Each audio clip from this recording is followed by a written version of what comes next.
أعوذ بالله من الشيطان الرجيم. بسم الله الرحمن الرحيم. الحمد لله رب العالمين، والصلاة والسلام على سيدنا وحبيبنا أبي القاسم محمد على محمد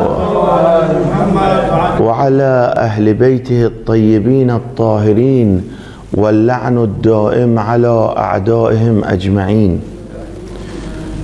قررنا بعون الله وقوته أن كل يوم ننصح أنفسنا.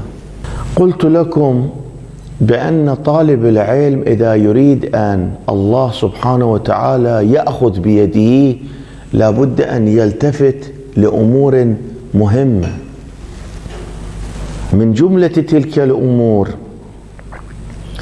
جواب عن هذا السؤال: لماذا انتخبت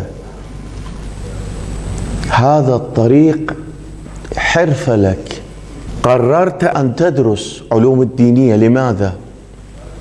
قلت لكم بأن نحن جئنا في هذا الطريق لنلبي نداء الله، لأن الله سبحانه وتعالى قال: لولا نفر من كل فرقة منهم طائفة ليتفقهوا في الدين.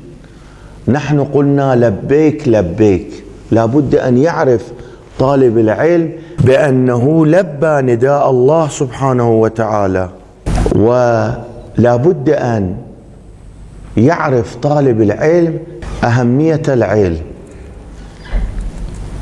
لابد أن يعرف هذا الطريق طريق ممدوح ومقبول في كلام الله سبحانه وتعالى وفي كلام أهل البيت روحي لهم الفداء. الملوك حكام على الناس، والعلماء حكام على الملوك. قال الإمام الصادق: روحي له الفداء. وأيضا القرآن الكريم يشير إلى مسألة مهمة: إنما يخشى الله من عباده العلماء. من سلكوا طريق العلم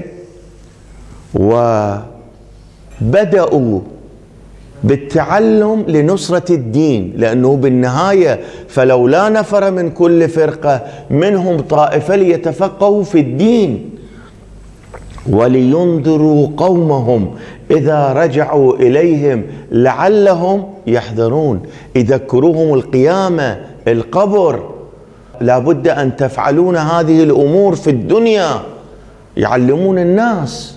العلماء هم يمثلون أولياء الله الذين كانوا يجاهدون ليلا ونهارا لنصرة الدين، ليعلموا الناس تكاليفهم. الإمام أمير المؤمنين روحي له الفداء يقول: أعظم الناس علما أشدهم خوفا من الله. يعني العلم يسبب الإنسان يخاف من الله، يصلح نفسه، لأنه بالنهاية بالمطالعة، بالتعلم، برؤية الكتب، برؤية أحاديث أهل البيت، بالمراجعة إلى معارف آل البيت يعرف الحقائق. ولما يرى أنه لا بد بالقيامة يجاوب ما فعله في الدنيا يخاف عن أعماله، هل عملي صحيح؟ ولذا يقول أمير الكون: أعظم الناس علما أشدهم خوفا من الله.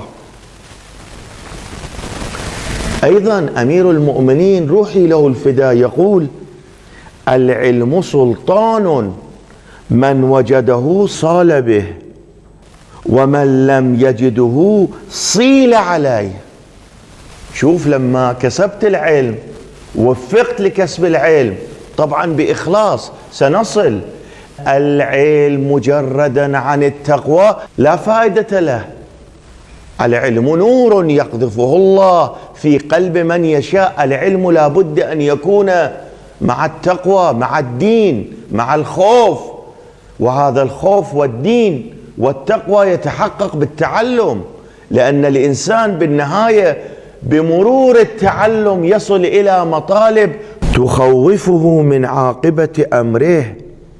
طالب العلم لما يبدأ بالعلوم الدينية يصل إلى نقطة يرى أنه نفسه مسؤول، وهو راع عن الناس، وهو على كل له وظيفة على عنقه أمام الناس. العلم سلطان من وجده صال به.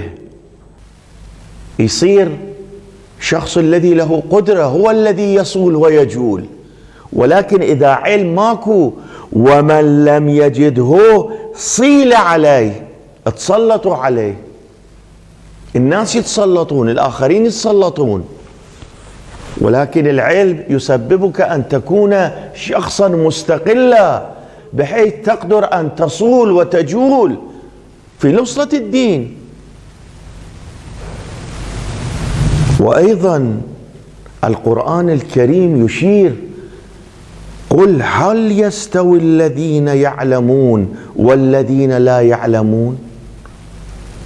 اسأل دول اللي يروحون يتعلمون، يذهبون ليلا ونهارا للتعلم، هل هؤلاء على سواء مع الذين جلسوا وتركوا التعلم واشتغلوا بأمور الدنيا؟ هل يستوون هؤلاء؟ كلا. القرآن الكريم يقول: قل يا رسول الله للناس واعلموا أن هذه الحرفة التي انتخبتموها حرفة مهمة،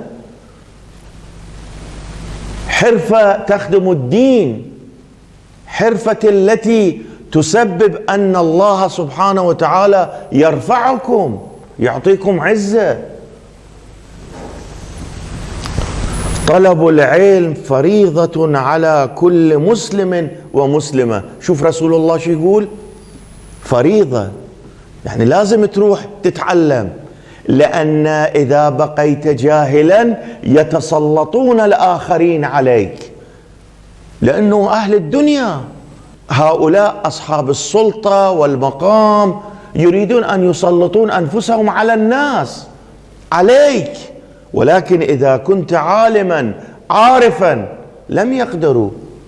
الجهل تسبب أن تصبح لهم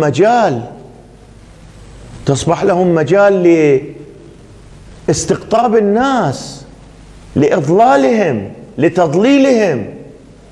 ولذا يقول رسول الله صلى الله عليه وآله وسلم: طلب العلم فريضة على كل مسلم ومسلمة.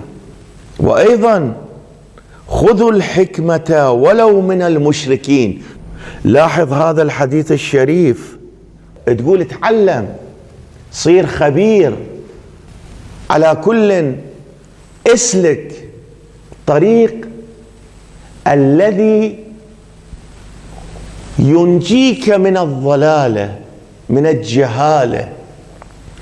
اكو مشركين عندهم علوم تسبب بزيادة علمك، لا بأس، روح اخذ منهم، استفيد من العلم، طور نفسك.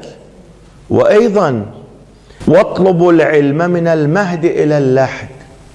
شوف رسول الله شو يقول: يقول اطلب العلم وانت صغيرة. من المهد كناية أنه من صغر سنك اهتم بالعلم. من المهد إلى أن يجعلوك في لحدك. على كل الإنسان لابد أن يستفيد من الدنيا، ونحن كلامنا حول طالب العلم.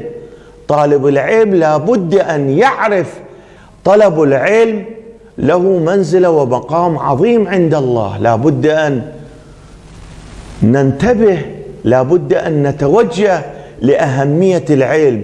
وإن شاء الله نستمر بالكلام بالجلسة الآتية، والحمد لله رب العالمين. اللهم صل على محمد.